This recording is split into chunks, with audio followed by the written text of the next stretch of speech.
भगवते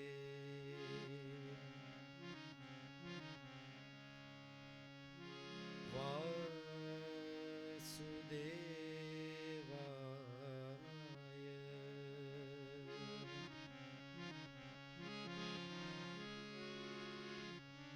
स्वस्ति श्री गणेशाय नमः।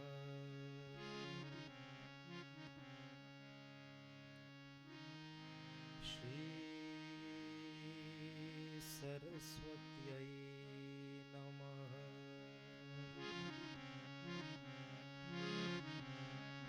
श्री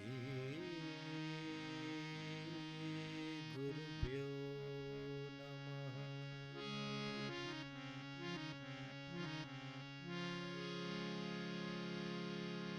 वर्णिवेशरमणीय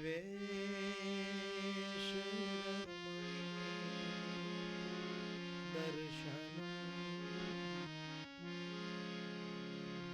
मन्दहास रुचिराननाम्बुजम्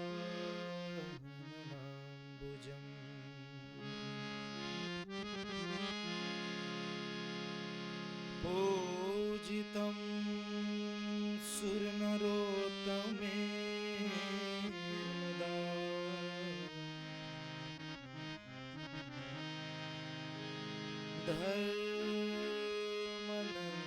धर्मनन्दनमहं विचिन्तये।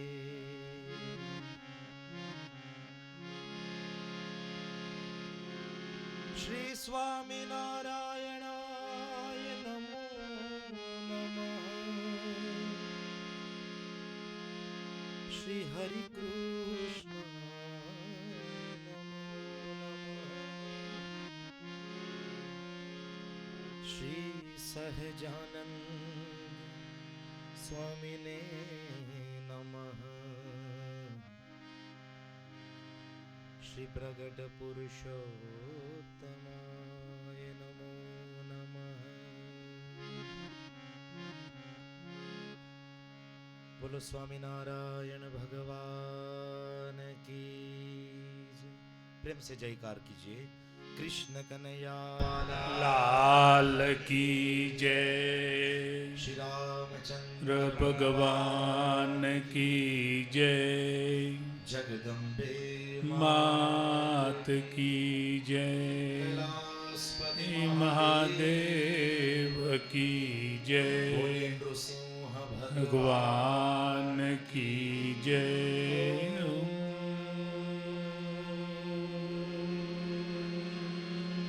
नमः पार्वती पतये। हर महादेव।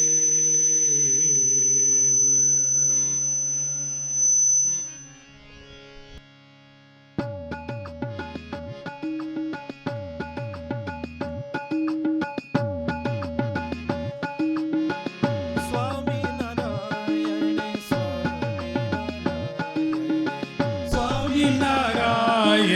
स्वामी नारायण स्वामी नारायण स्वामी नारायण स्वामी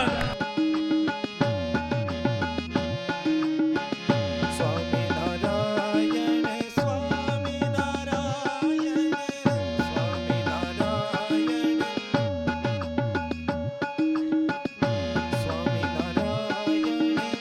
स्वामी नारायण स्वामी नारायण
जय जय राम श्री राम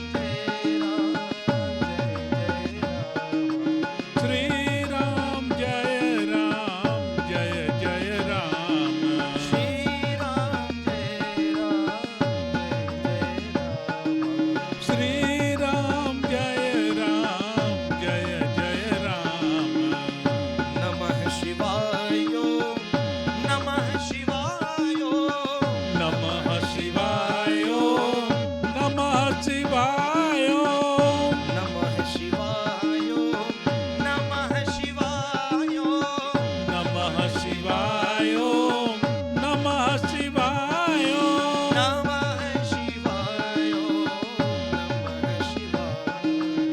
नमः शिवाय नमः शिवाय नमः शिवाय नमः शिवाय नमः शिवाय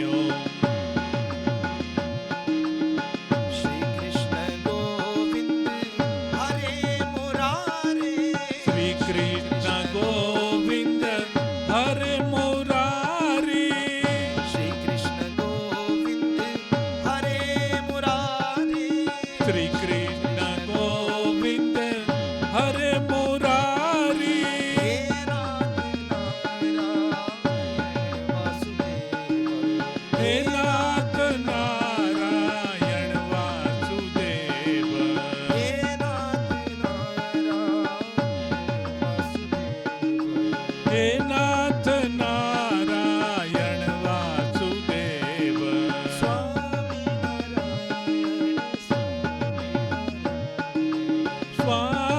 नारायण स्वामी नारायण स्वामी नारायण स्वामी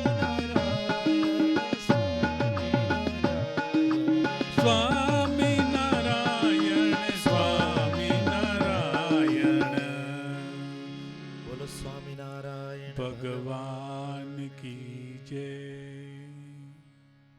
इष्ट देव भगवान श्री स्वामी नारायण परम पूज्य सनातन धर्म धुरंधर 1008 श्री आचार्य प्रवर अजिंत प्रसाद जी महाराज श्री परम पूज्य लाल जी महाराज श्री नृगेंद्र प्रसाद जी महाराज श्री के चरणों में वंदन एवं अब सभी भक्तों के हृदय में विराजमान इष्ट देव प्रभु को वंदन करते हुए मैं अपनी वाणी का प्रारंभ कर रहा हूं। सबसे पहले तो ये एक दिव्य सत्संग सभा है, तो उस दिव्य सत्संग सभा की जो दिव्यता है वो टूटे नहीं, वो भंग ना हो, उस मर्यादा का आप सभी भक्तों को ध्यान रखना है। कहने का मतलब कि जब सभा चल रही है, सत्संग चल रहा है, तो आपस में पहले तो बातें न करें। ये एक सत्संग सभा की मर्यादा होती है। और कृपया अपने बच्चों को संभालिए ताकि जो 1 घंटे का सत्संग है उसमें हम आनंद ले सके। यहां से निवेदन, दरवाजा बंद कर दिया जाइए, दरवाजा बंद कर दिया जाए। हाँ, धन्यवाद।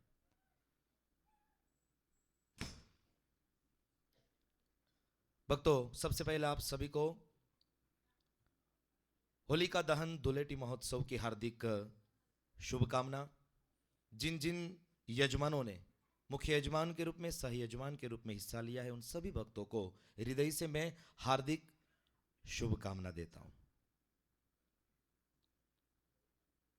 पिछले रविवार को जहां पर हमारी बात रुक गई थी, वहीं से आज मैं बात को, सत्संग को प्रारंभ करूंगा, क्योंकि जो टॉपिक है वो आज के दिन के साथ मिलता जुलता टॉपिक है। इसलिए मैं अपने प्रवचन का प्रारंभ पिछले रविवार को जहां छोड़ा था वहीं से करूंगा। रविवार को चर्चा चल रही थी बुद्ध, प्रबुद्ध और अबुद्ध, 3 तरह के लोग इस दुनिया में हैं। जिसमें से प्रबुद्ध पुरुष की बातें चल रही थी। प्रबुद्ध पुरुष किसे कहते हैं? प्रबुद्ध पुरुष वो है जो एक बार जीवन में गलती हो जाए उसके बाद सावधान हो जाए, वो प्रबुद्ध पुरुष है। गलती होती है, इंसान है तो अवश्य गलती होगी ही. આપણે ત્યાં કહેવત છે ને કે માણસ માત્ર ભૂલને पात्र. तो गलतियां इंसान से ही होती है, और जानवर से अगर गलती हो जाए तो वो तो जानवर है. जानवर की गलती गलती नहीं मानी जाती है. हाँ? जानवर अगर बीच रास्ते में सो भी जाता है तो वो जानवर है, कोई नहीं कहेगा. हाँ? गधे को कोई नहीं कहेगा कि ए गधा, गधे जैसा क्यों बन रहा है, लेकिन इंसान को बोलेगा आदमी, ए इंसान क्यों गधे जैसा बन रहा है. हाँ? क्योंकि पशु तो पशु है. तो प्रबुद्ध पुरुष वो है जो एक बार गलती हो जाने पर उस गलती को सुधार ले. फिर हमने दो दृष्टांत सुने. एक दृष्टांत पेलो सांडा कोड़ी नु, दो दृष्टांत हमने सुने. आज मैं प्रबुद्ध पुरुष के ऊपर एक तीसरा दृष्टांत आपको दूं. भक्तों, एक भयंकर अंगुलीमाल नाम का दुष्ट आदमी था, दानव जैसा. मेरा टॉपिक यह है कि प्रबुद्ध पुरुष किसे कहते हैं. एक बार गलती होने पर जो अपनी गलती को सुधार ले उसे प्रबुद्ध पुरुष कहते हैं. तो अंगुलीमाल जो था बहुत बड़ा भयंकर दुष्ट आदमी था. એટલો બધો દુષ્ટ માણસ, એટલો બધો हालता चालता मानसों ने मारी नाखे, चलते फिरते लोगों को लूट लेता था, बिना वजह उसको मार देता था, जंगल में गुफा में रहता था, कोई उसके पास जाए नहीं, जाने से डरे, पूरा गांव उनसे कांपे, डरे. अब वो नाम उसका अंगुलीमाल. क्यों अंगुलीमाल नाम पड़ा? क्योंकि आदमी को मार करके उसकी उंगलियां जो थी वो काट लेता था, और उंगलियां काट करके सुई धागा से उसको पिरो देता और फिर माला की तरह उस उंगलियों को पहनता. इस वजह से उसका नाम पड़ गया अंगुलीमाल. आंगड़ियों ની માળા પહેરે એટલે નામ પડ્યું अंगुलीमाल. अब सब लोग उससे डरे. गांव में स्वयं भगवान बुद्ध पधारे. बुद्ध भगवान गांव में जैसे ही प्रवेश किया, सभी लोगों को डरते हुए देखा. तो बुद्ध भगवान ने पूछा कि अरे आप लोग क्यों डर रहे हो? कहा कि वो अंगुलीमाल पता नहीं कब आएगा, किसको उठा के ले जाएगा, पता नहीं कौन इस बार बलि का बकरा बनेगा, किसको मार गिराएगा. तो हम लोग उससे डरते हैं, उसका खौफ इतना छाया हुआ है कि हम लोग बहुत डरते हैं. तो बुद्ध भगवाने કહ્યું, चिंता न करो, હવે પછીથી એ अंगुलीमाल તમને हैरान परेशान नहीं करे. बुद्ध भगवान सीधे गए हैं अंगुलीमाल के पास. घना जंगल, जंगल में गहरी गुफा, और गुफा के अंदर वो अकेला रहता था, दानव की तरह रहता था, राक्षस की तरह रहता था, पशुओं को मार मार के खाता था. इंसान के प्रति इतनी भी दया नहीं थी, इतनी भी दया नहीं थी. बुद्ध भगवान वहां गए. जैसे ही किसी के आने की आहट सुनी तो तुरंत अंगुलीमाल अट्टहास्य करता हुआ बाहर आया. कौन है जिसने मेरी जगह पर कदम रखने की जुर्रत की है? मार गिराऊंगा, भाग जाओ यहां से. देखा तो સામેથી बुद्ध भगवान भगवा वस्त्र धारण करेला छे અને ચાલી આવતા હતા. તે અંગુલીમાલે सावधान કર્યા, जो भी हो तुम, साधु के कपड़े तूने पहने हुए इसलिए तुझे माफ कर रहा हूं, वरना अभी के अभी तुझे धर दबोच लूं, तुझे मार दूं. चला जा यहां से, चला जा, वरना छोड़ूंगा नहीं. बुद्ध भगवान पासे आવીને કહે છે, भिक्षान देही. पात्र હતું भिक्षाનું. बुद्ध भगवान हाथ लांबो કરીને કહે છે, भिक्षान देही. एकदम नजदीक जता રહ્યા, एकदम नजदीक. डर नहीं लागतो बुद्ध भगवान ने. એટલે પૂછ્યું अंगुलीमाले, तुझे डर नहीं लग रहा है? अरे मेरा नाम अंगुलीमाल है, लोग मेरे नाम से थर्राते कांपते हैं, और तू मेरे नजदीक आ रहा है, तुझे डर नहीं लग रहा है? बोले मैं तो केवल उस परमेश्वर से डरता हूं, उसके अलावा मैं परमेश्वर की बनाई हुई कोई भी चीज, वस्तु या व्यक्ति से मैं डरता नहीं. मैं तुझसे क्यों डरूं?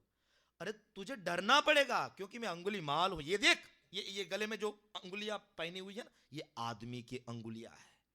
आदमी की उंगली काट काट करके मैंने ये उंगली, ये माला जो है वो पहनी है. तेरी भी उंगली काट दूंगा, तुझे भी मार दूंगा, चला जाए यहां से। बुद्ध भगवान जाने के लिए तैयार नहीं है। अंगुलीमाल को ऐसा लगा कि आज साधु की मेरे से हत्या हो जाएगी तो मुझे पाप लगेगा, इसलिए इसको छोड़ देता हूं, चलो कोई बात नहीं। अरे साधु तुम कौन हो, इतनी जिद पर क्यों अड़े हो, चले जाओ, क्या चाहिए? बोले भिक्षान देही। अरे भिक्षा में क्या चाहिए, बोलो, जो चाहिए वो दूंगा, फिर भाग जाओ यहां से। बुद्ध भगवान ने कहा, जो पेड़ पर पत्ते हैं ना, वो पत्ते मुझे तोड़ करके दे, झाड़ना पान जे छे ए तोड़ी तोड़ी અને થોડાક મારા પાત્રમાં નાખી દે। તે अंगुलीमाले कीधु बस એટલું જ? हाँ इतना सही, ठीक है। तलवार निकाली और जोर से डाली जो थी पूरी डाली तोड़ दी। पत्ते तोड़ने थे, उसके बदले पूरी डाली तोड़ दी। पूरी डाली टूट गई, नीचे गिरी और पूरी डाली को उठा करके अंगुलीमाल ने बुद्ध भगवान को दिया, लो ये लो और चले जाओ, भागो यहां से। तुरंत बुद्ध भगवान ने कहा, मैंने तुझे पत्ते देने के लिए कहा था, डाली क्यों काटी? तारे પાંદડા મને આપવાના હતા, તે આ ડાળી શું કામ કાપી? મેં તારી પાસે ડાળી નહોતી માંગી।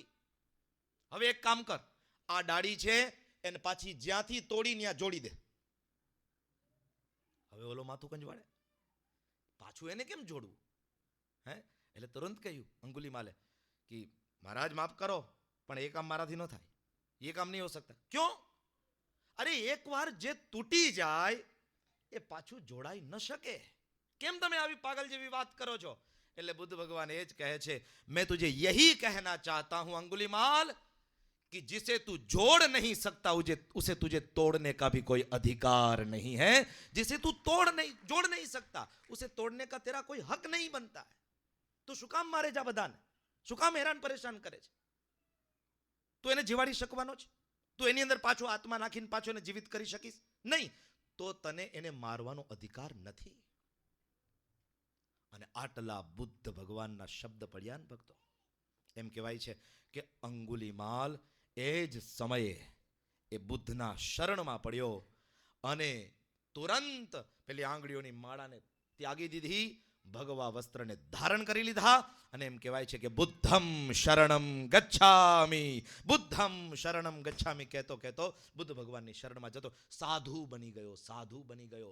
गलती होती है लेकिन जो टकोर होने पर गलती को सुधार ले उसे इंसान कहते हैं। इसीलिए किसी ने बहुत सुंदर कहा, अगर गलती रुलाती है तो राहें भी दिखाती है, तो राहें भी दिखाती है। मनुज गलती का पुतड़ा है जो अक्सर हो ही जाती है, जो अक्सर हो ही जाती है। जो कर ले ठीक गलती को, जो कर ले ठीक गलती को उसे इंसान कहते हैं। किसी के काम जो आए उसे इंसान कहते हैं। कितना सुंदर इस पद का भाव है। किसी के काम जो आए उसे इंसान कहते हैं। ईश्वर ने अगर हमें अच्छी बुद्धि बख्शी है तो उस बुद्धि से हम किसी की सेवा करें, किसी के काम लगे। जो भी ईश्वर ने हमें दिया है, जो भी कला दी हो, धन दिया हो, धन से सेवा करें। अगर तन स्वस्थ है, तन से सेवा करें। अगर बुद्धि श्रेष्ठ है, बुद्धि से सेवा करें, क्योंकि आखिर तो ये सब कुछ ईश्वर ने हमें दिया हुआ है और ईश्वर के काम में ही ये सब कुछ हमें लगाना है। एने आपेलू एने काम नहीं लागे, याद राखजो भक्तो।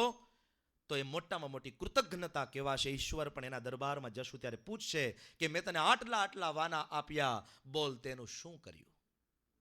ત્યારે શું જવાબ આપશો?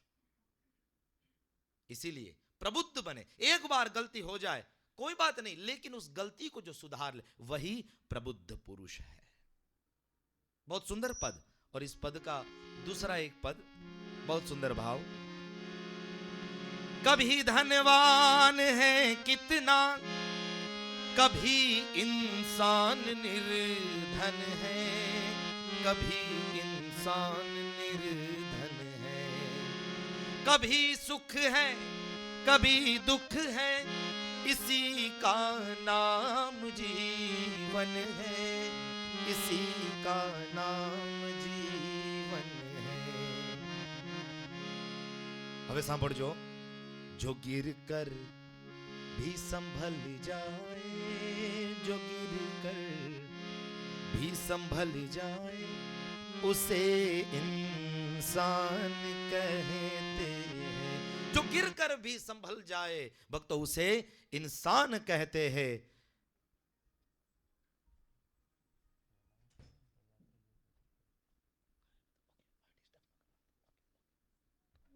जो गिर कर भी संभल जाए उसे इंसान कहते हैं। तो भक्तों, इस सत्संग के माध्यम से हमें भी प्रबुद्ध बनना है। जीवन में गलतियां होती रहती है, कोई बात नहीं, उस भूतकाल को भूल जाए और वर्तमान में अपनी गलतियों को सुधार ले, भविष्य में गलती ना होने दे, इस बात का हम ध्यान रखें। तो मुझे लगता है आज का सत्संग सफल हो जाएगा। तो एक है प्रबुद्ध पुरुष, एक है बुद्ध पुरुष। बुद्ध पुरुष मतलब भक्तों, जो अपने जीवन में गलती होने ही ना दे, उसे बुद्ध पुरुष कहते हैं। एक છે પ્રબુદ્ધ પુરુષ કે જે ભૂલ તો થઈ જાય પણ પછી ભૂલ ન થવા દે, એ પ્રબુદ્ધ. પણ એક છે બુદ્ધ પુરુષ કે જે પહેલેથી જ ધ્યાન રાખે કે મારાથી જીવનમાં કોઈ પણ ભૂલ ન થાય, ભૂલથી પણ મારાથી કોઈ ભૂલ ન થાય, એનું નામ બુદ્ધ પુરુષ. એક રાજાને ત્યાં રાજકુમારનો જન્મ થયો અને રાજકુમાર એટલું મોટું राज्य અને રાજાનો શું ઠાઠમાઠ, लेकिन उस राजा ने तय कर लिया कि मुझे मेरे इस राजकुमार को, मेरे बच्चे को मुझे कहीं पर बाहर निकालना ही नहीं है, क्योंकि उसको बाहर की दुनिया का रंग लग जाएगा, बीमार पड़ जाएगा, हाँ, बाहर के लोगों को देखेगा, न जाने उसके बारे में क्या क्या वो सोचेगा। मुझे उसको 18 साल तक, कम से कम वो युवान हो जाए, तब तक बाहर निकालना ही नहीं है, यहीं पर राज्य के अंदर, राजमहल के अंदर ही उसे संभाल करके रखूंगा। भक्तों, उस राजकुमार को 18 साल तक, जब तक वो युवान नहीं बन जाता है, तब तक उसे राजमहल में ही बड़ा किया गया, उसका लालन पालन किया गया। अब 18 साल का वो युवान हो गया तो राजकुमार ने अपने पिताजी से पूछा कि पिताजी, बाहर की दुनिया क्या है, मैंने तो देखी नहीं, तो मुझे बाहर की दुनिया देखनी है, બહારનું કંઈ મને જવા દો ને, મને આજ્ઞા આપો તો હું બહાર ફરવા જાઉં. राजा को मन तो नहीं हुआ कि इसको जाने दूं, लेकिन अब राजकुमार इतना दुलारा था, इतना प्यारा था, तो मना भी नहीं कर सके। तो सारथी को कहा, सारथी चलो तैयार हो जाओ, रथ को तैयार करो, तुम सारथी बनो और मेरा राजकुमार, मेरा बच्चा जो है वो पीछे बैठेगा और पूरा नगर में उसको चक्कर लगा करके जल्द से जल्द वापस आ जाओ, कहीं पर रुकना नहीं है. सारथीए रथ तैयार કર્યો. સારથી ઘોડાની લગામને હાથમાં ઝાલે છે અને રાજકુમાર પાછળ આસન ઉપર બેસી ગયા અને રથ હવે દરવાજો પહેલી વાર ખુલ્યો. પહેલી વાર દરવાજો ખુલ્યો આ રાજકુમારને માટે અને બહારની દુનિયાને પહેલી વાર જોવા મળે છે. પહેલી વાર જ્યાં દરવાજો ખુલ્યો અને બહારની હવા જ્યાં આવીને ત્યાં તો રાજકુમારના ચેનનો શ્વાસ લીધો. એટલો આનંદ આવ્યો, એટલો આનંદ આવ્યો. અને રથ જ્યાં બહાર નીકળ્યો અને બીજી દુનિયામાં પ્રવેશ કર્યો રાજકુમાર, એના તો રૂવાડે રૂવાડે આનંદ વ્યાપી ગયો. રૂવાડે રૂવાડે એને આનંદ વ્યાપી ગયો. ફરતા ફરતા એ રાજકુમાર, એની નજર એક બીમાર માણસની ઉપર પડી.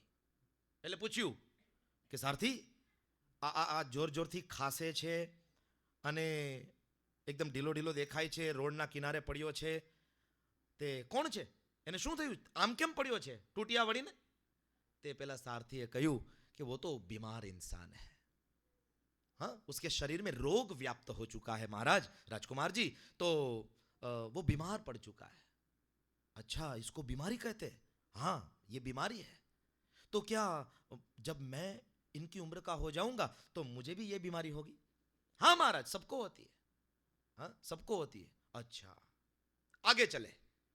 जैसे ही थोड़े आगे बढ़े तो एक वयोवृद्ध इंसान झुका हुआ सिर, हाँ, कमर झुकी हुई थी, हाथ पे लठिया थी और धीरे धीरे धीरे धीरे आगे आगे चल रहा था. तो एकदम વયોવૃદ્ધ था, હા, શરીરના ચામડાઓ લટકી પડ્યા હતા. તે પૂછ્યું વળી પાછું કે સારથી આ કોણ છે?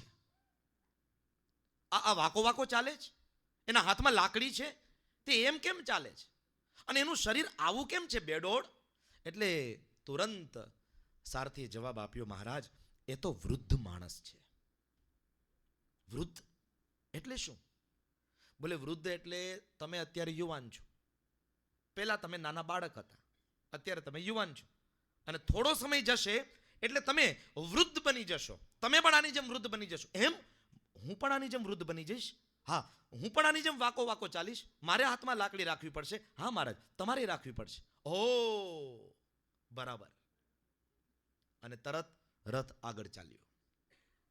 જ્યાં આગળ ચાલ્યો ત્યાં તો નનામી જોવા મળી છે.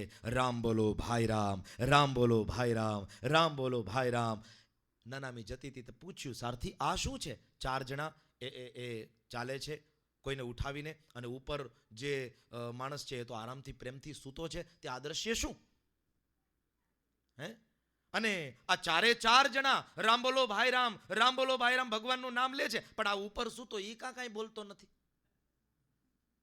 તે પહેલા તો સારથીએ કીધું કે ઈ ન બોલે, કારણ કે ઈ મરી ગયો છે. મરી ગયા હોય ને ઈ ભગવાનનું નામ કોઈ દી બોલે નહીં. આપણે તો જીવતા છીએ, લેવું જોઈએ નામ. हम लोग तो जिंदा है, हमें लेना चाहिए. जो मर गया है वो भगवान का नाम नहीं लेता, लेकिन जिंदा आदमी तो बोलता है. जिंदा आदमी हमेशा भगवान का नाम लेता है. और वो मर चुका है तो पूछा राजकुमार ने कि वो मर चुका मतलब क्या? बोले मर चुका मतलब उसके शरीर में से प्राण निकल गया, अब उस शरीर को जला दिया जाएगा और उसका खेल खत्म, उसकी जिंदगी पूरी हो गई. ओह, मतलब मेरी भी एक बार मृत्यु होगी, मैं भी मर जाऊंगा? हाँ महाराज, जातस्य ही ध्रुवो और मृत्यु ध्रुवम जन्म मृतस्य च. इस दुनिया में, इस नश्वर संसार में जो जन्म लेता है उसे एक न एक दिन मरना ही पड़ता है. मृत्यु की गोद में उसको सोना ही पड़ता है. यही ध्रुव सत्य है, यही ध्रुव सत्य है. तो आपको भी महाराज मरना पड़ेगा. ओ मुझे भी मरना पड़ेगा. આ 4 દ્રશ્ય જોયા ને ભક્તો, 4 દ્રશ્ય એ રાજકુમારે તુરંત સારથીને કહી દીધું કે તો પછી હવે સારથી પેલા બીમાર માણસને જોયો, પછી વૃદ્ધને જોયો, અને પછી આ મૃત્યુ પામેલા નનામી ઉપર સૂતેલા મૃત માણસને જોયો. મારું હૃદય ભરાઈ આવ્યું છે. હૃદયની અંદર હવે મને વેદના થાય છે. કંઈક વિચારો મારા હૃદયમાં આવે છે. ચાલતા ચાલતા હજુ તો આમ વિચારો કરે ને આમ વાત કરે ને ત્યાં તો એક ઝાડની નીચે એક મહાપુરુષ સંત જે છે એ ધ્યાન લગાવી અને ઓમ નમો ભગવતે વાસુદેવાય, ઓમ નમો ભગવતે વાસુદેવ પરમાત્માના નામના મંત્રનો દિવ્ય જાપ ચાલતો તો સંત મહાપુરુષ બેઠા છે ઝાડની નીચે. તે તુરંત પૂછ્યું કે આ કોણ? ઝાડની નીચે આ શું બોલે છે? બોલે ભગવાનનું નામ લે છે અને એ સંત છે, એ મહાપુરુષ છે. એમ સંત મહાપુરુષ તો એ નામ લે તો શું થાય? બોલે નામ લે ને તો એને ભગવાનનું ધામ મળે. અને પરમાત્માએ આ આપણને શરીર આપ્યું છે, આ શરીર પરમાત્માએ આપ્યું હોય, જો એ પરમાત્માનું નામ આપણે ન લઈએ, એ પરમાત્માનું કામ આપણે ન કરીએ તો પછી આપણે કૃતજ્ઞ કહેવાય. માટે જેણે આ નશ્વર સંસારની અંદર પરમાત્માનું નામ લીધું છે એને જ શાશ્વત સનાતન પરમાત્માનું નિત્ય ધામ પ્રાપ્ત થાય છે. એનું જ જીવન એ સાર્થક બને છે. માટે રાજકુમાર આ સંતની જેવું જીવન જે જીવે ને એને ભગવાનનું ધામ મળે. બસ આટલા શબ્દ. હવે વેદના જે થતી હતી ને એ વેદના ગઈ. હવે જે અંદર શોકનું વાવાઝોડું છવાયેલું હતું, શોકનું વાવાઝોડું શાંત થઈ ગયું. વેદનાના સમુદ્રના જે તરંગના ઉછાળાઓ હતા એ તરંગના ઉછાળાઓ શાંત થઈ ગયા. તુરંત સારથીને કહે છે કે સારથી એક કામ કરો, હવે મને અહીંયા રથની નીચે ઉતારી દો. અરે મહારાજ એમ ના બોલો, મહારાજ અમને મારી નાખશે, તમને અહીંયા ઉતારી મૂકે. બોલે એ તમને મારે કે જીવાડે, હવે મારે કાંઈ નહીં, કારણ કે મેં જીવનનું સનાતન સત્ય જાણી લીધું છે. હવે મારે શું કરવું અને શું ન કરવું એ મારા ઉપર છોડી દો. મારે આ સાધુનું રૂપ લઈ, સાધુનો વેશ પહેરી અને મારે પણ સાધુ જીવન જ હવે જીવવું છે. આ રાજકુમારના કપડાનો ત્યાગ કર્યો. એ જ સમયે પેલા સાધુની પાસે તેની જોડીમાંથી ભગવા વસ્ત્ર લઈ અને ભગવા વસ્ત્ર પહેરી લીધા રાજકુમારે. અને એ રાજકુમાર અન્ય કોઈ નહીં, સ્વયં ભગવાન બુદ્ધ થયા છે. સ્વયં ભગવાન ભગવાન બુદ્ધ થયા છે. वो बुद्ध पुरुष है जो गलती होने से पहले अपने आप को सुधार लेता है, गलती होने ही ना दे, उसे बुद्ध पुरुष कहते हैं. और तीसरा है अबुद्ध पुरुष. હવે સાંભળજો, અબુદ્ધ પુરુષ એટલે બોલે અબુદ્ધ પુરુષ એ બે પ્રકારના હોય. એક તો જેની અંદર બુદ્ધિનો અભાવ છે એ અબુદ્ધ પુરુષ, जिसके अंदर बुद्धि का अभाव है वो अबुद्ध पुरुष है. और दूसरा जो है कि मिली हुई बुद्धि, सिद्धि और समझ का जो दुरुपयोग करता है उसे भी अबुद्ध कहते हैं. हम बढ़ो, मिली हुई बुद्धि, मिली हुई सिद्धि और मिली हुई समझ, इसका दुरुपयोग जो करता है वो भी अबुद्ध है, वो भी अबुद्ध. वरना बहुत से लोगों के पास बुद्धि बहुत होती है, लेकिन वो बुद्धि किस काम की कि जो लोगों को ठगे, लोगों ने छेतरे, एवी बुद्धि शू कामनी. तो बुद्धि तो पेला ओसामा बिन लादेन पासे पण हती. केवी बुद्धि के पोते अफगानिस्तान में बैठो अने अहींया अमेरिका ने ध्रुजावी नाख्युं. वर्ल्ड ट्रेड सेंटर ने शू प्लानिंग नी साथे उडाड़ी दीधुं. ए माणस कई जेवो तेवो हशे? केटली बुद्धि, विशाळ बुद्धि.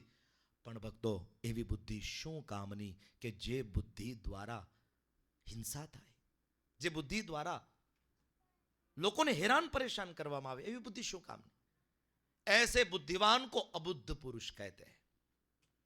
मिली हुई सिद्धि उसका जो दुरुपयोग करे. अब मुझे जो प्रसंग के ऊपर बात करनी है वो बात करूंगा. भक्तों आज होली का उत्सव है, होली का दहन उत्सव है, धुलेटी उत्सव है. भक्तों याद रखना, जीवन में जब हृदय में बैठी हुई होली का उसका नाश होगा तभी जीवन में तरह तरह के रंगों की होली जो है वो खेलने को मिलेगी. इसलिए हृदय में बैठी हुई जो होलिका है पहले उसको समाप्त करो. आज हमने बाहर होलिका को समाप्त किया. क्यों? क्योंकि भक्तों उस होलिका ने भी अपनी सिद्धि का दुरुपयोग किया था. होलिका ने अपनी सिद्धि का दुरुपयोग किया. केवी सरस मजानी भगवान ने सिद्धि आपी है. आ तमारी मारी कथा है. भगवान हमको कितना कुछ देता है. भगवान हमें पैसा देता है, भगवान हमें पद प्रतिष्ठा देता है, भगवान हमें कृपा करके हमारा मन चाह जो भी है वो सब कुछ देता है. लेकिन जब उसका उपयोग करने की बारी आती है तो हम उसका उपयोग सही तरह से कर नहीं सकते. भगवाने कृपा करीने होलिकाने वरदाननी चुंदड़ी आपी कि आ ओढ़ी अने तू अग्निनी दाहनी अंदर पण बेसी जईश ने तो तने अग्निनो दाह क्यारेय नहीं लागे. एवं सरस मजानुं वरदान. पण ए वरदान रूपी चुंदड़ी एनो उपयोग केवी रीते कर्यो? तो के भगवानना भक्तने हैरान परेशान करवा माटे कर्यो. याद रखजो भक्तों, याद रखना, जब जब हम मिली हुई सिद्धि, बुद्धि और समझ का दुरुपयोग एक भक्त को, भगवान के भक्त को परेशान करने में करेंगे, याद रखना वही सिद्धि, वही बुद्धि, वही हमारी सोच समझ हमें ही खत्म कर देगी. जैसे होलिका खुद खत्म हो गई लेकिन भगवान के भक्त का तो बाल भी बाका नहीं कर पाई, वैसे ही हमारी सिद्धि, हमारी बुद्धि, हमारी सोच समझ हमें ही नाश कर देगी अगर भगवान के भक्त के ऊपर हमने उसको आजमाने की कोशिश की तो. भगवान ना भक्त ने क्यारे हैरान न करवो. हमेशा एक भक्ते बीजा भक्तना महिमा ने समझो, हमेशा एनो आदर करवो, सत्कार करवो. भगवाननो भक्त ए बहु मूल्य धरावे छे. भक्तो जेना तेना प्रत्ये ईर्ष्या न राखो, जेना तेना प्रत्ये क्रोध न राखो, जेना तेना प्रत्ये अभाव न राखो, अणगमो न राखो. अरे नानामां नाना बाळकनी अंदर पण કેટલો મોટો દિવ્ય આત્મા પુણ્યશાળી બેઠો હશે એની આપણને ખબર નથી. માટે નાના બાળકને ક્યારેય પણ નાનો ન સમજો. હોઈ શકે પૂર્વ જન્મનો કોઈ સાધક જીવ હોય અને નાનો હોવા છતાં એ મોટામાં મોટો ભક્ત સિદ્ધ થઈ શકે, મોટામાં મોટો ભક્ત સિદ્ધ થઈ શકે. ભક્ત માટે હંમેશા ભક્તનો મહિમા સમજો. ક્યારેય પણ ભગવાનના ભક્તને હેરાન પરેશાન ન કરવા. भगवान कहते हैं कि मैं हमेशा सब कुछ सह लेता हूं, लेकिन एक बार मेरे भक्त का कोई अपराध करेगा उसको मैं कभी भी सह नहीं पाऊंगा. फिर तो उसकी, हमारी यहाँ की भाषा में कहूं तो वाट लगा दूंगा. हैं પછી તો એને હું હેરાન જ કરવાનો. દુર્વાસાને દેખાડી દીધું. અને નરસિંહ મહેતો ગાય હે, જુનાગઢના નરસિંહ મહેતા શું કહે છે કે ભગવાનને એના ભક્તો કેટલા વાલા છે. પ્રાણ થકી મને વૈષ્ણવ વાલા,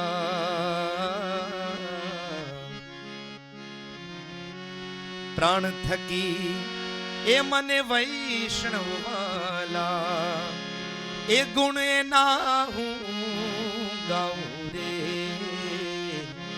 તપ તીરથ વૈકંઠ પદ મૂકી, તપ તીરથ વૈકુંઠ પદ મૂકી, એ મારો ભક્ત બોલાવે ત્યાં હું જાઉં રે. પ્રાણ થકી મને વૈષ્ણવ વાલા, પ્રાણ થકી મને વૈષ્ણવ, મારા પોતાના પ્રાણ કરતા મને મારા વૈષ્ણવ ભક્તો મને અતિશય વાલા છે. અને હવે શું કહે છે? બહુ સરસ મજાનું પદ, હો સાંભળજો. કે ઈ બેઠો ગાય ત્યાં હું ઊભો સાંભળું, અને ઊભો ગાય ત્યાં હું નાચું રે. હો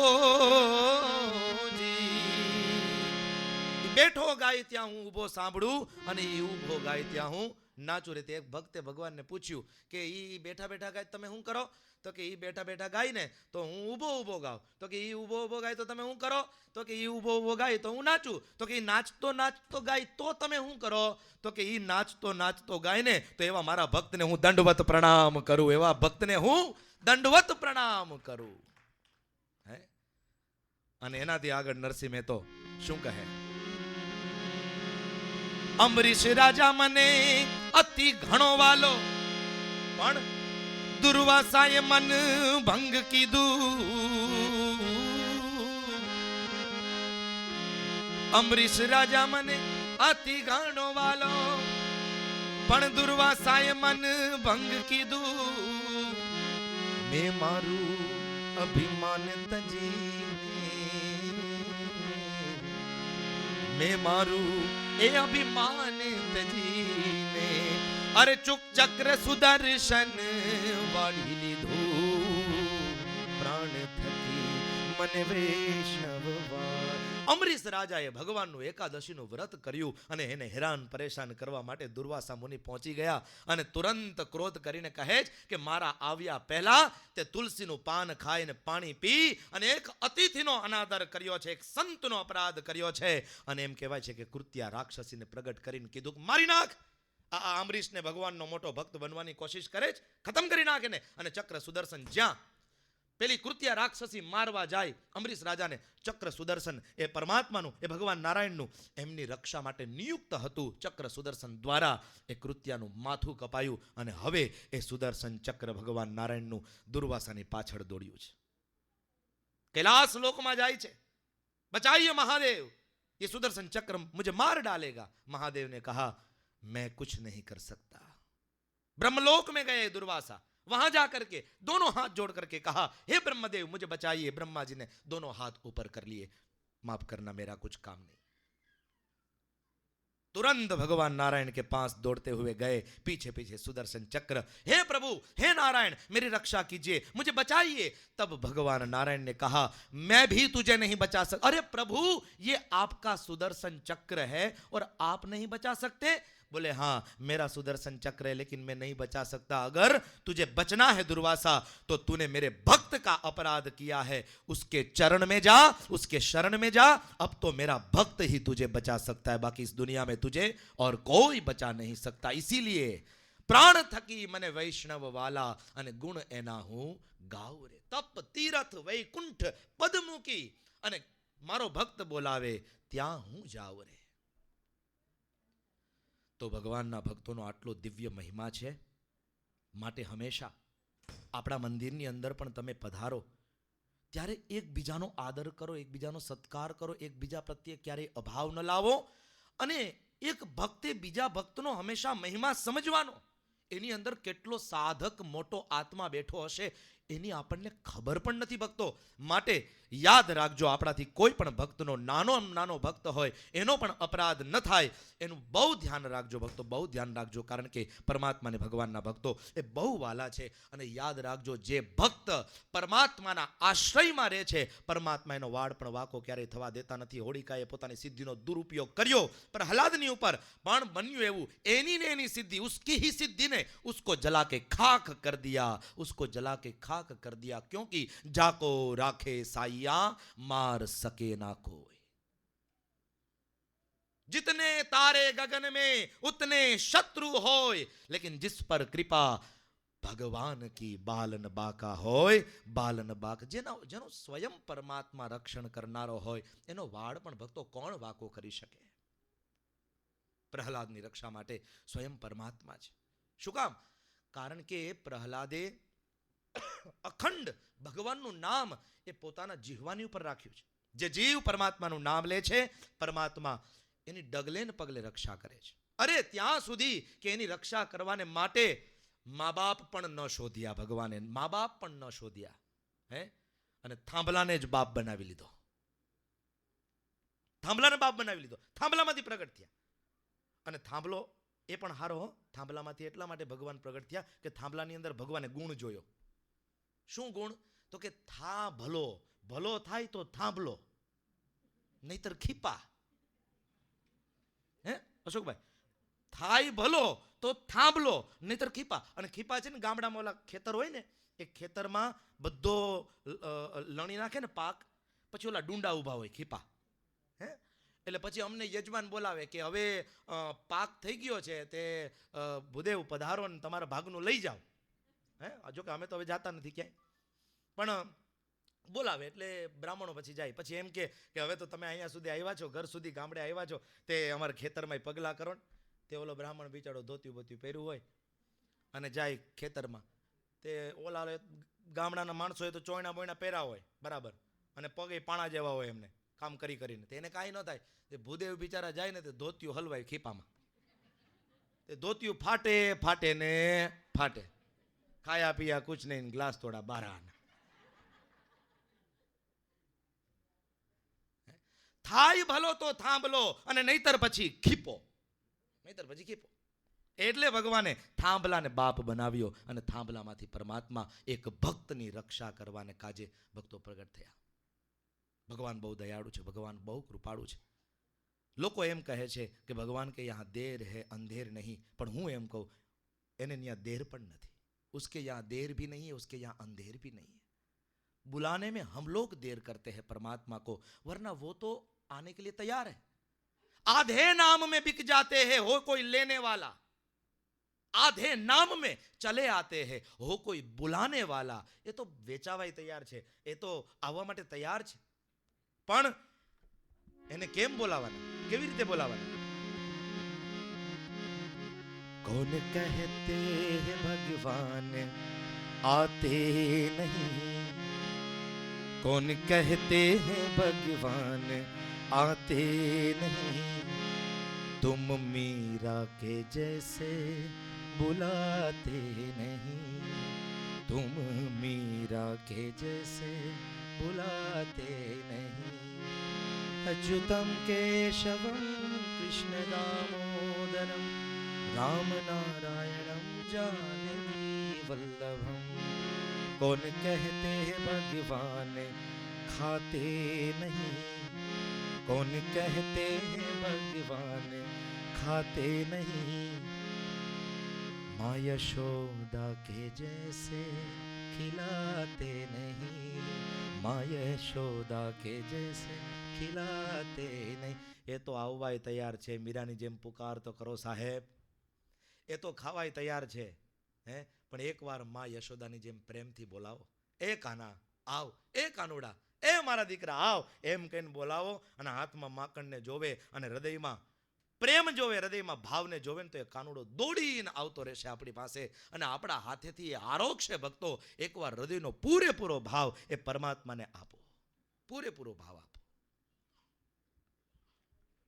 તો થાંભલામાંથી પરમાત્મા પ્રગટ થયા, અને ભગવાન નૃસિંહ હે એ ભક્ત પ્રહલાદની રક્ષા કરીને હિરણ્યકશ્યપને મોતને ઘાટ ઉતાર્યો. અને ભક્તો, આ જબરદસ્ત જે ડ્રામા છે એ ડ્રામા આપણી સમક્ષ થોડી જ ક્ષણોની અંદર પ્રસ્તુત થવાનો છે. તો એના માટે તમે બિલકુલ તૈયાર રહેજો અને આપના બાળકોને સંભાળજો, ખરેખર સંભાળજો. કારણ કે બનશે એવું કે ઘણા બધા એવા ભયંકર દ્રશ્ય છે કે જે ભયંકર દ્રશ્યને જોઈને બાળકો તો ઠીક, પણ અમારા બહેનો પણ ડરી જાય ને ભાઈઓ કદાચ ડરે.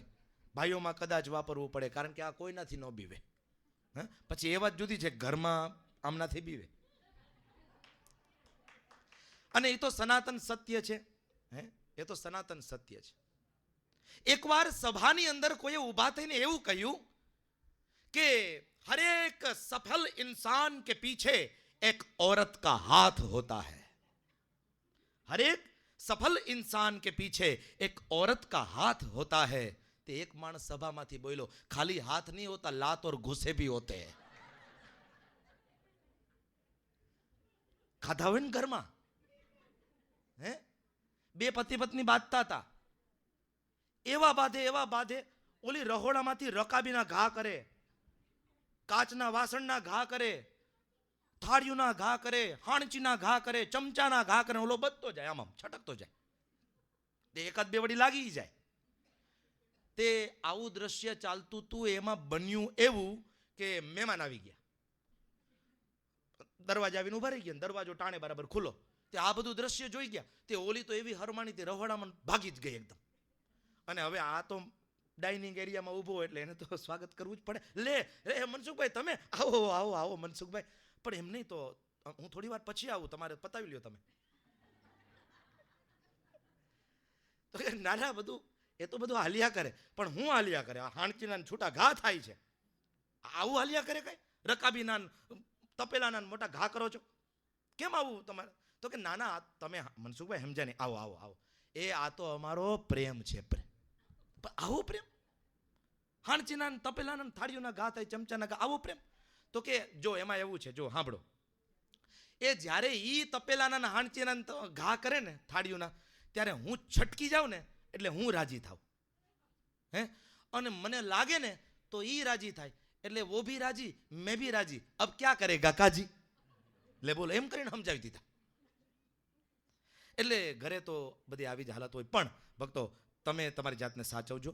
અને ભયંકર અમુક દ્રશ્યો છે જે તમને ડરાવી શકે, તમારા બાળકોને પણ ડરાવી શકે. અને અમુક દ્રશ્યો એ બહુ ભક્તિમય અને બહુ સુંદર મજાના છે, જેમાંથી કંઈક મેસેજ મળી શકે એવો સુંદર મજાનો અદ્યતન ડ્રામા એ થોડી જ વારની અંદર તમારી સમક્ષ પ્રસ્તુત થશે. પણ બહુ ટાઈમ ટુ ટાઈમ આપણે ચાલીએ છીએ, બરાબર. 5 થી 6 એટલે 5 થી 6 આપણે આઉટસાઇડ પાર્કિંગમાં હોલિકા દહન ઉત્સવ કર્યો. અને અત્યારે હજી 15 મિનિટની વાર છે, એટલે મારે થોડો પ્રસંગ હજી લેવાનો છે, થોડો પ્રસંગ લેવાનો છે.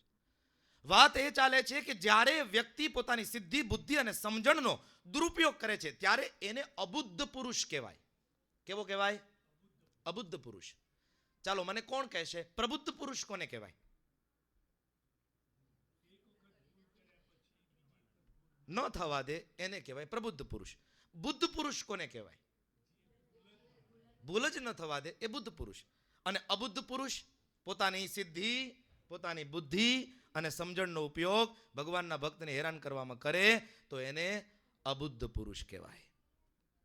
પણ યાદ રાખજો, ભગવાનના ભક્તનો કોઈ વાળ વાંકો ન કરી શકે, કારણ કે જેને ભગવાનનો આશરો લીધો છે, ભગવાન એની ડગલે ને પગલે રક્ષા કરે. ભક્તો, એક સનાતન શાશ્વત ઇતિહાસ એ હું આપને સંભળાવું. તો શ્રીજી મહારાજના એક અનન્ય ભક્ત છે, કાઠિયાવાડના અનન્ય ભક્ત હતા. એનું નામ છે ખીમાભાઈ.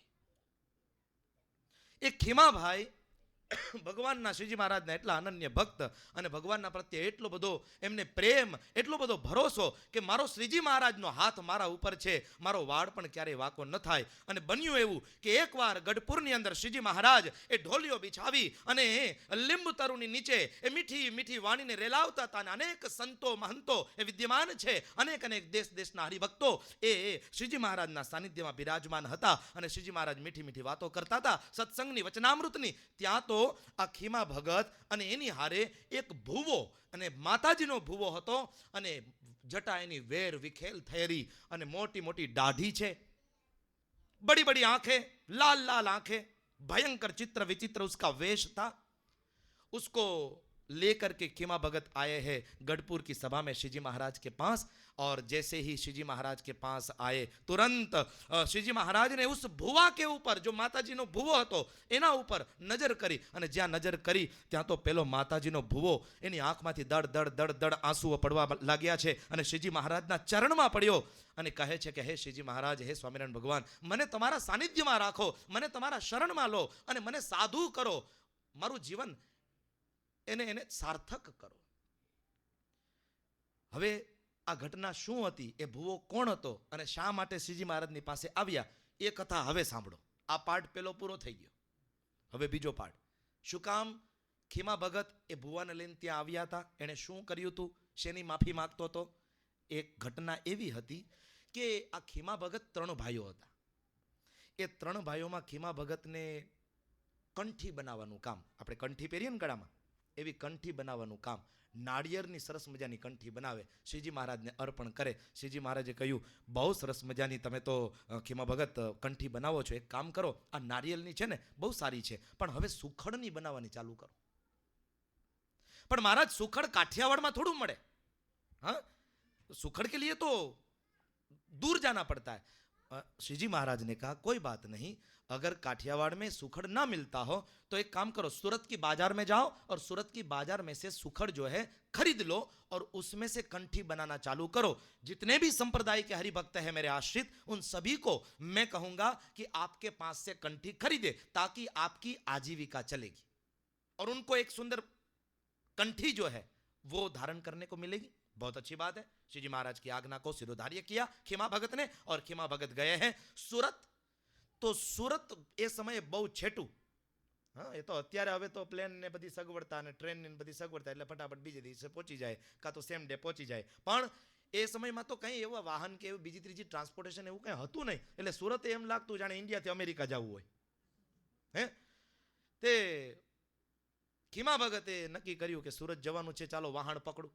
વહાણે અમુક મહિનામાં અમુક દિવસ જ હોય, પણ હવે ભગવાનની કંઈક દયા હશે, કૃપા હશે, તે જે દિવસે નક્કી કર્યું કે આજે તપાસ કરું કે વહાણ છે કે નહીં, જો હોય તો આજે નીકળું. ટાણે ભગવાનની દયાથી, મહારાજની દયાથી વહાણ હતું એ દિવસે, તે વહાણમાં બેસી ગયા. હવે એ વહાણમાં આ ભૂવો હતો માતાજીનો, ભયંકર ચિત્ર વિચિત્ર વેશ અને માતાજીનો ભૂવો, ટીમણ ટામણ કરવા વાળો, તંત્ર મંત્ર જાણવા વાળો, તાંત્રિક દરજ્જાનો માણસ, અને હંમેશા કોઈ દિવસ કોઈનું સારું કર્યું જ નહોતું. પોતાની જાતને અભિમાની માને, પોતાની જાતને સર્વશ્રેષ્ઠ માને, કોઈ દિવસ કોઈ દેવી દેવને નમે નહીં, એવો નાસ્તિક એ હતો. એ વહાણમાં બેઠો હતો અને આ બાજુ ખીમા ભગત, ભગવાનના અનન્ય ભગત, તે બેઠા બેઠા નવરાશની પડ એટલે શું કરે, સ્વામિનારાયણ સ્વામિનારાયણ સ્વામિનારાયણ સ્વામિનારાયણ સ્વામિનારાયણ બોલતા હતા. તે જ્યાં સ્વામિનારાયણ સ્વામિનારાયણ બોલે ત્યાં તો પેલો તાંત્રિક, પેલો ભૂવો, એને તો કંઈકનું કંઈક થવા માંડ્યું. હે, स्वामीनारायण भगवान का नाम बंद कर दे बोलना, वरना जला के खाक कर दूंगा. तुझे पता नहीं मेरे पास कितनी बड़ी सिद्धि है. मेरी सिद्धि के सामने तेरा नाम स्वामीनारायण का कुछ नहीं कर पाएगा, ना ही तेरा स्वामीनारायण भगवान कुछ कर पाएगा. आम ज्यां बोलियो खीमा भगत तो एकदम विवेकी, एकदम निर्मानी, ते कांई एने जवाब न आप्यो तो स्वामीनारायण स्वामीनारायण स्वामीनारायण स्वामीनारायण चालू ने चालू राख्યું. ફરીવાર ગુસ્સો આવ્યો, ફરીવાર ખીજાયો, તો પણ કાંઈ ખીમા ભગત બોલ્યા નહીં. અને હવે આ વખતે પેલાએ પોતાની પાસે જોડીમાંથી અડદના દાણા કાઢ્યા ભુવાએ, તાંત્રિકે, અને આમાં મંત્ર બોલી એમ રમ રમ લમ ક્લીમ ક્લીમ ક્લીમ કરી અને પછી નાખ્યું દાણા પેલાના ઉપર, ભગતના ઉપર, ખીમા ભગતના ઉપર. તે જ્યાં દાણા નાખ્યા તોય ખીમા ભગત તો એની મોજમાં સ્વામિનારાયણ સ્વામિનારાયણ સ્વામિનારાયણ સ્વામિનારાયણ, કાંઈ ના થયું. પછી વાહણ પહોંચ્યું સુરત. સુરત પહોંચવાની તૈયારી હતી ને તે ઓલા ખીમા ભગતે જે ઓલા અડદના દાણા ઓલા નાખ્યા હતા ને તંતર મંતર કરીને, એ બધાય વીણી લીધા. બધાય વીણીને પોટલામાં ભેગા કર્યા, પોટલું વાળીને પોટલું અહીંયા રાખી દીધું. અને પછી ધર્મશાળામાં ઉતરતાની સાથે વાણમાંથી ધર્મશાળામાં ગયા. ધર્મશાળામાં ગયા ને તો ઓલા તાંત્રિકે બધું જોયું, આ ભુવાએ બધું જોયું કે આણે મારા ફેંકેલા દાણા, એનો એને ડરે ન લાગ્યો, ઉલટાના એ દાણા બધા ભેગા કરી લીધા, પોટલી વાળીને પોતાની પાસે રાખીને ક્યાં ગયો, હાલો તો જરાક પાછળ જઈને જો. તે પાછળ ઈ ધર્મશાળામાં ગયો. તે ખીમા ભગતે ધર્મશાળામાં રૂમ રાખી અને ત્યાં રસોઈ ચાલુ કરી. તે રસોઈની અંદર ઓલા અડદના દાણા હતા ઈ બાફવા મૂક્યા. અને ઓલા તાંત્રિકની ભુવાની ચોટી ઊભી થઈ ગઈ કે આ માળો જરાય પીતો નથી અને મારા ફેંકેલા તંતર મંતર વાળા દાણા એની રસોઈ કરીને આ માળો ખાય છે લે, અને કાંઈ બીક છે? અને પછી તો ખીમા ભગત તો જમવા માંડ્યા, અડદના દાણા બાફેલા એ નિમક ને બધું છાંટીને જમવા માંડ્યા, સ્વામિનારાયણ સ્વામિનારાયણ કરતા. અને પછી ખીમા ભગતને ખબર પડી ગઈ કે ઓલો ભૂવો મારો પીછો કરે છે, એટલે પૂછ્યું, ત્યાંથી અવાજ માર્યો, એ ભુવા, હજી તારું જોર અજમાવવું હોય ને તો મારા સ્વામિનારાયણ ભગવાનને અમે તારું હજી જોર અજમાવી લે, તારાથી કાંઈ નહીં થાય. અને જો તે તારું જોર હવે અજમાવી લીધું હોય તો હવે હું તને મારા સ્વામિનારાયણ ભગવાનની શક્તિ બતાવું. આમ જ્યાં બોલે ત્યાં તો પેલો ભૂવો થર થર થર થર ધ્રુજવા માંડ્યો હો. અને તરત જ એની પાસે ખીમા ભગતની પાસે જઈને પગમાં પડ્યો ને કહે છે, માફ કરો, શું તમારો નિશ્ચય? તમને આશ્રયનું કેટલું જબરદસ્ત બળ છે, તમને મારા તંતર મંતરથી કાંઈ ન થયું? બોલે, કાંઈ ન થાય ભગત, કાંઈ ન થાય, કેમ કે મને મારા શ્રીજી મહારાજનો આશ્રય છે. ભક્તો, ચાહે શ્રીજી મહારાજ કે ચાહે કૃષ્ણ કે ચાહે રામ, આપણા જે કોઈ ઈષ્ટદેવ હોય એનો આશ્રય જો દ્રઢ રાખશું ને, યાદ રાખજો, કોઈ પણ તંતર મંતર આપણા ઉપર કામ નહીં કરે, કોઈ પણ ભૂવા ડાકણ આપણા ઉપર કામ નહીં કરે, કોઈ પણ ભૂત પ્રેત પિશાચ એ આપણો વાળ પણ વાકો નહીં કરી શકે, જો મંત્રની અંદર અને પરમાત્મા ઈષ્ટદેવની અંદર આપણને અનન્ય શ્રદ્ધા વિશ્વાસ હશે તો કાંઈ નહીં થાય. તે તરત જ પેલા ભુવાએ કીધું કે હવે તો જેના આશ્રયમાં તમે રહ્યા છો એ શ્રીજી મહારાજની પાસે મને લઈ જાઓ. અને હાથ પકડી અને લઈ જાય છે ભુવાને. અને હવે આ પ્રસંગ પાછો જોઈન્ટ થઈ ગયો. ભુવાને લઈને આવ્યા, શ્રીજી મહારાજના ચરણમાં પેલો ભુવો પડ્યો, પડીને માફી માગે છે અને કહે છે તમારા શરણમાં લઈ લ્યો. અને ત્યાં સુધી કીધું પેલા ભુવાએ, બ્રાહ્મણ જ્ઞાતિનો હતો એ ભુવો, બ્રાહ્મણ જ્ઞાતિનો હતો. તરત જ કહે છે, હવે મને તમારું સાધુ કરો. અને એને એકદમ પસ્તાવો થયેલો જોઈ, એકદમ નિર્માની બનેલો જોઈ, એનું હૃદય એકદમ ચોખ્ખું જોયું અને શરણાગત બનેલો જોયો. એટલે શ્રીજી મહારાજે તરત જ એને પોતાનો સાધુ કર્યો. એ ભુવો મટી, તાંત્રિક મટી અને શૂન્ય તિતાનંદ સંત બન્યા છે, શૂન્ય તિતાનંદ સંત બન્યા છે. સંપ્રદાયનો આ ઐતિહાસિક દાખલો ભક્તો મને તમને શીખવાડે કે જેના હૃદયમાં પૂર્ણ ભરોસો છે, જેના હૃદયમાં પૂર્ણ દ્રઢ વિશ્વાસ છે પરમાત્મા, એનો વાળ પણ કોઈ દિવસ વાકો થવા દેતા નથી. लेकिन वो विश्वास, वो श्रद्धा, वो भरोसा हमारे अंदर होना चाहिए. जैसा भरोसा प्रहलाद को था, जैसा भरोसा खीमा भगत को था, वैसा ही भरोसा आज के दिन इस होलिका महोत्सव के माध्यम से हम भी अपने हृदय में लाए और परमात्मा की अनन्य भक्ति करें. ऐसे सेवा सत्संग के माध्यम से परमात्मा को राजी करने का प्रयास करें. यही आज के दिन मेरा आप सभी भक्तों को होलिका दहन उत्सव, धुलेटी उत्सव के दिन पर संदेश है. इस संदेश को आप जरूर से जीवन में चरितार्थ करें. इन्हीं शब्दों के साथ मैं अपनी वाणी को अब भक्तों विराम देता हूं. विराम दे उससे पूर्व 2 मिनट के लिए हरिनाम संकीर्तन करेंगे. कुछ सूचनाएं 2-3 है, वो सूचनाएं फटाफट सुन लेंगे और उसके बाद सीधा यहाँ पर ड्रामा जो है वो तैयार होगा. जो भक्तजन है, मैं जब कहूं तब आप लोग अपनी पोजीशन पे आ जाना और जिन जिन को जो जिम्मेदारी सौंपी है वो जिम्मेदारी आप लोग संभाल लेना. फिलहाल 1 मिनट के लिए प्रेम और भाव से हरिनाम संकीर्तन का आइए आश्रय करते हैं. जोरदार तालियों के साथ हरिनाम संकीर्तनम. स्वामी नारायण नारायण नारायण स्वामी. प्रेम और भाव से गाइए. स्वामी नारायण नारायण स्वामी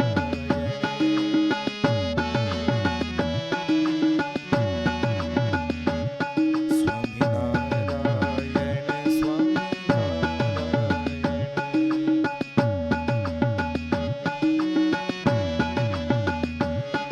स्वामी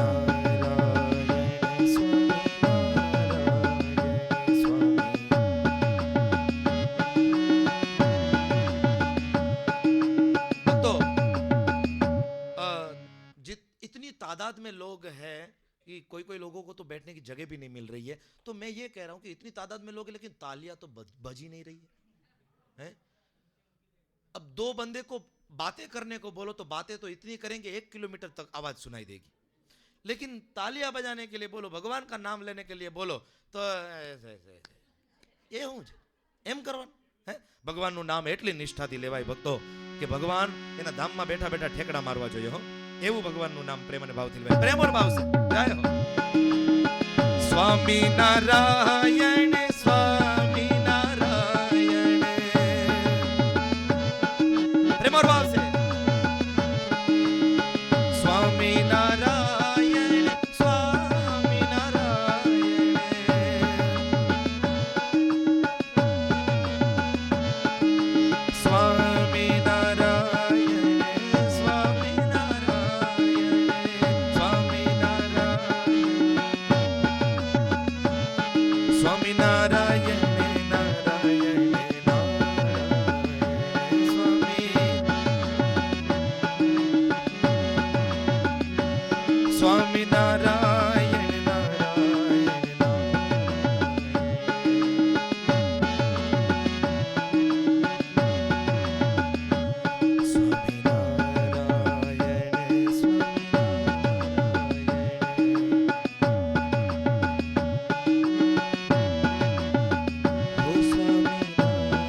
कृष्ण कन्हैया लाल की जय। रामचंद्र भगवान की जय। कैलाशपति महादेव देव की जय। जगदम्बे मात की जय। नृसिंह नारायण भगवान भगवान की जय। हृदय में शरणागति का भाव करते दोनों हाथ ऊपर करके नमः पार्वती पतये हर हर महादेव हर। बहुत बहुत धन्यवाद भक्तों।